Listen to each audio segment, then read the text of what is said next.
Aloha, it's CreativeNameToStandOut again with another battle report. This time I'm bringing you a 2,500 point game between my Dark Elves and an opponent's Ogre Kingdom's army. This will also be the first game in which we try out the new End Times Khaine Magic changes that they incorporated in the last little End Times book supplement that they sold recently. So that should be pretty interesting to keep track and watch to see how it develops.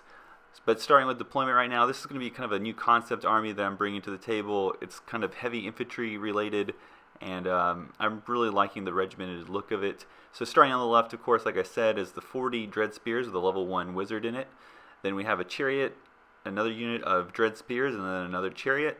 In the back we have a unit of 24 Dread Spears with the BSB, next to which is my level 4 with the Twilight Cloak, so she's not totally vulnerable. And then finally we have my Dreadlord with a Black Dragon. And then finally on the far left we have a unit of Dark Riders. Alright, so starting on the left flank we have 8 Mournfang and then 70 Gnoblars. Both of these units are extremely large, than probably not what you're used to. The Gnoblars are going to be a pain in the butt to get through, and the Mournfang are going to be dangerous to about everything I have on the field if they get the charge off. Then moving on to the center we have his 6 Yetis and then the Stonehorn. And then finally moving on to the right we have his 8 Bulls with the 2 characters attached. I think it's the Maul Wizard and the Gutsman, a Scrap Launcher, and the Lead Belchers with the Fire Belly attached. Alright, so here we go into the Vanguard phase, and I move my Dark Riders close to the rest of my army, and then I get first turn. So I also again move my Dark Riders away from those Lead Belchers. I'm trying to get them away from probably the worst unit on the board for them to be lined up against. And I push everything else forward. I have the large unit of Dread Spears, making a beeline towards his unit of Ogre Bulls, just looking to hold them up, while my Executioners gain control of the center of the board. I also bring my Black Dragon across to face off against those Mournfang Cavalry. If those Cav get into any of my units, they'll probably kill them, including the dragon itself, so I'm kind of situating him in such a way to create a standoff to detract him from coming any closer. Alright, so here we go to the magic phase. A couple things to note. I did record all the numbers like I usually do on this little Excel sheet that I made for the magic phase. I run these clips usually at 4 seconds, but since there's so many spells, I'm going to run them at 3. And so just if it's too fast, let me know. Otherwise, I'm just going to list all the data, I guess, and then tell you which spells mattered and where they affected afterwards, like you'll see here. Overall, though, one other thing I forgot to do, I didn't even occur to me to do until I actually saw the Sustainable Center do it, is I could have recorded how much dice we actually rolled up versus what we used. And in this game, it probably isn't going to be much of a factor because we rolled fairly low, probably lower than normal, and we ended up a lot of times, I would say 80%, 75% of the time, just using the dice we rolled up for the spell. So just keep those things in mind while you think about this new phase, and here we go. So this is what the board looks like at the end of the game, at the end of this turn, and we go into Ogre's turn 1. In Ogre Kingdom's turn 1, my opponent has to really make a decision here whether he wants to keep his Mournfang where they are or move them forward. I think after a while I just decided this was too many points just to be in a standoff situation, so he goes ahead and moves them forward, as you can see here. And he also brings the large unit of Gnoblars to support, and then we move over to the right flank and he starts angling everything towards the center. Alright, so almost immediately when we jump into the magic phase, we experience one of the major changes that came with the new book, and that's when he goes to cast Piercing Bolts of Burning, my opponent rolls a 1. That means he can't actually cast the spell, because even if he rolls a 6, he can't reach the casting cost of a 10 that is required for the Bolts of Burning. So this is an interesting dynamic that's now coming with the game, and we'll have to see how this changes the game. I think if it happens too many times in a game, it's really going to ruin it, but maybe that's just not something that's going to happen very often.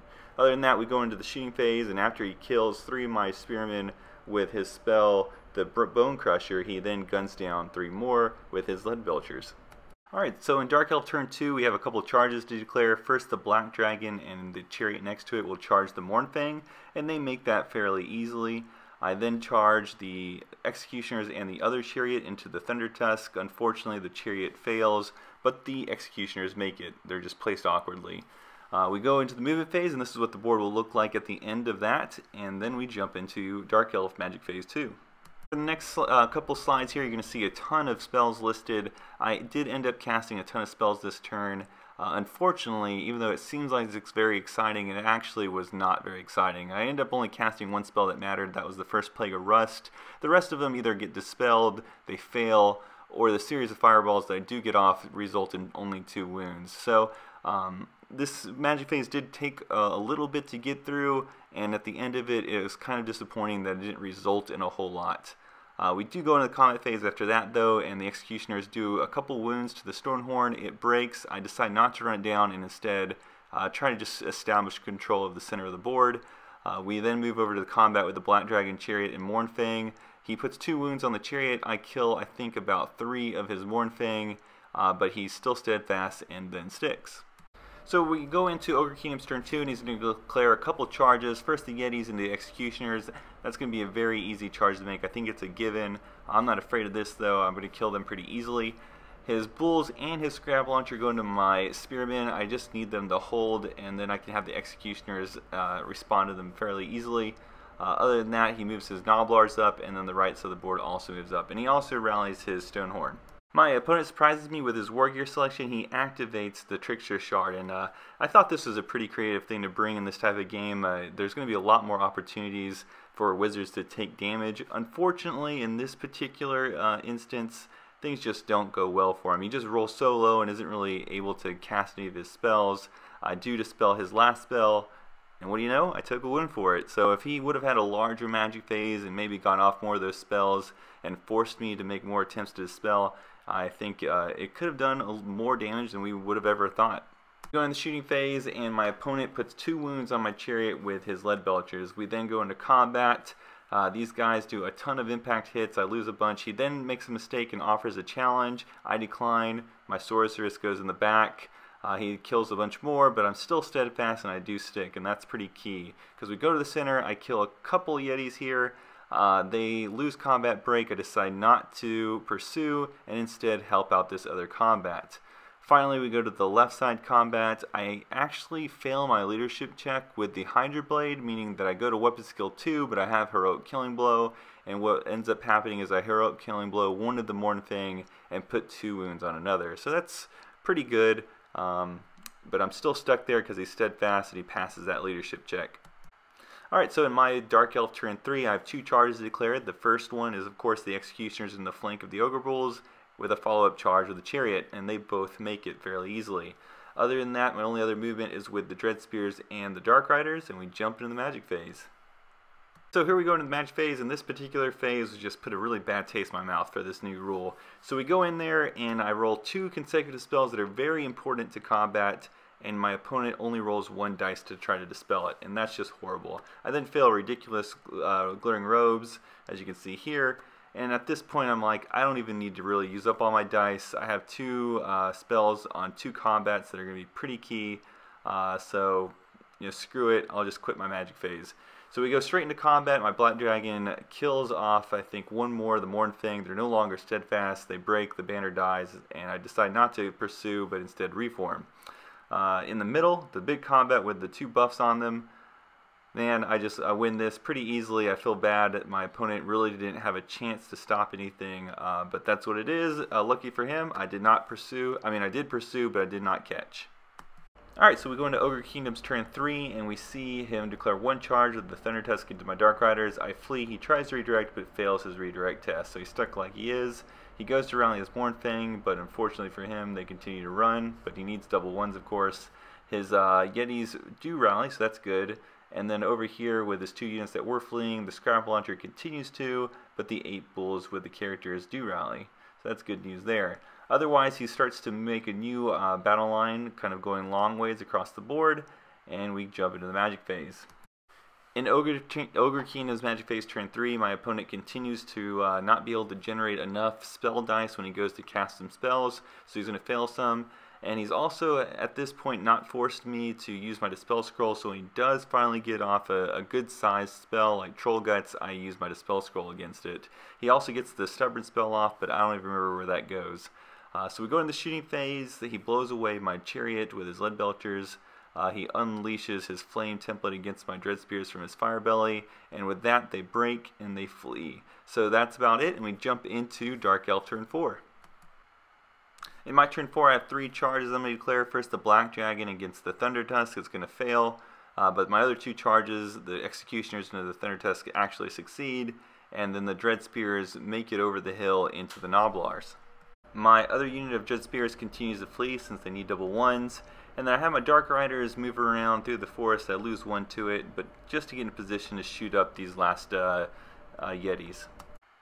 At this point of the game, I'm really dreading the Magic Phase. I don't even want to participate, so I kind of just throw 1 for Final Transmutation. I fail it. I get off my 2 augments that I need, and then I just kind of quit. I just go on to combat. In combat, I start with the Thunder Tusk. I'm going to easily dispatch it. I think I'm just going to kill it outright, and then I'm going to overrun into the Yetis, and they're going to be pretty easy to deal with also.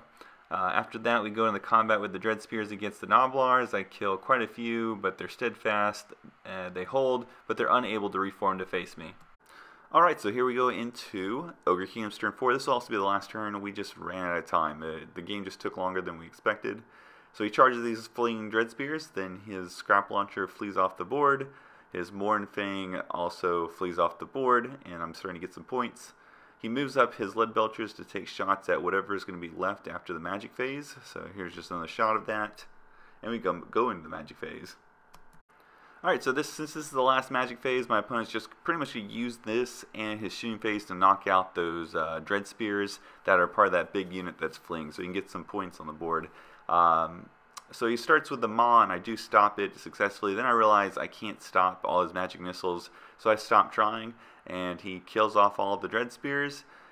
And then in the shooting phase, he opens up with his Lead Belchers into my level 4 Sorceress, and unfortunately he doesn't even inflict 1 wound. I have a 3+ ward save against shooting, but he rolled so abysmally that when he went, he only hit 3 times, I think, and then those 3 dice rolled up 1s. So it was just really bad. We go into combat. We start with the Yetis against my Executioners. I, of course, wipe them out. And then we go over to the Gnoblars. I do kill a bunch of them, but they're steadfast, they stick, and that's pretty much it. So we're going to call the game there and add up the points to see what it looks like. So it does end up being a Dark Elf victory, and but you know what? It doesn't matter, because we were really just doing this game to experience the new Magic Phase. And so that's what we're going to talk about right now. What do I think about the new Magic Phase? Roll right off the get-go, I did not like it. After the first round, I was ready to throw it away and just go back to the normal system. But my opponent, pushed me forward and said, no, give it a fair shot, try it out. And I was like, okay. So we carried on afterwards. And even after that, I just did not like it. I did not like the randomness of generating Dispel dice, especially, and Magic dice. Now, the Magic dice I can get over because, it's a good a weight to keep people from 6-dicing all their spells.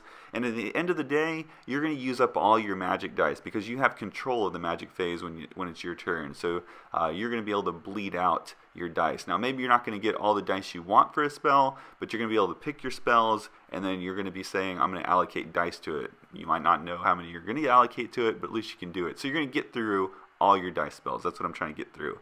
As the defensive player, you have not only no control of how many to dispel dice, but there's going to be a very good chance that you might have a lot of dice left over, not because you chose to do that, or your opponent irresistible force some spells and forced you to keep dice, but just because you didn't roll up all your dice pool. And I think that is dumb. I just do not like it.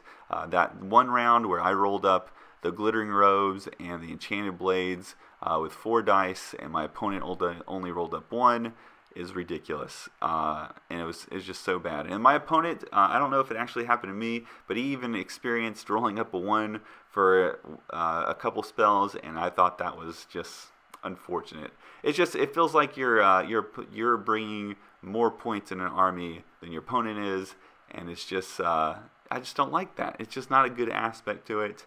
I think there's not a lot of strategy you can take with the new Magic phase. The only one, of course, being that you can pretty much rely on the lower casting spells. Maybe your ones that you can cast on 1 dice, I would think. I think those are pretty reliable. And so if you want to build your army around that function, you can. But that really, I feel like, limits your choices, and I don't like that. So I don't know. I hope this is not the final product from Games Workshop. But you know what? I'm not gonna get out of the game if it is. I just will have to adjust. Hopefully, if this is the final product, we can try to maybe find a way to make armies where you don't even actually need magic. You can spend your points elsewhere. So I don't know. I hope you enjoyed this. I'm going to get another game in today. Today's Sunday, and I'll make sure to post that up for you also. So I do hope you enjoyed this video. I appreciate everybody's likes, comments, and subscriptions, and I'll see you guys later.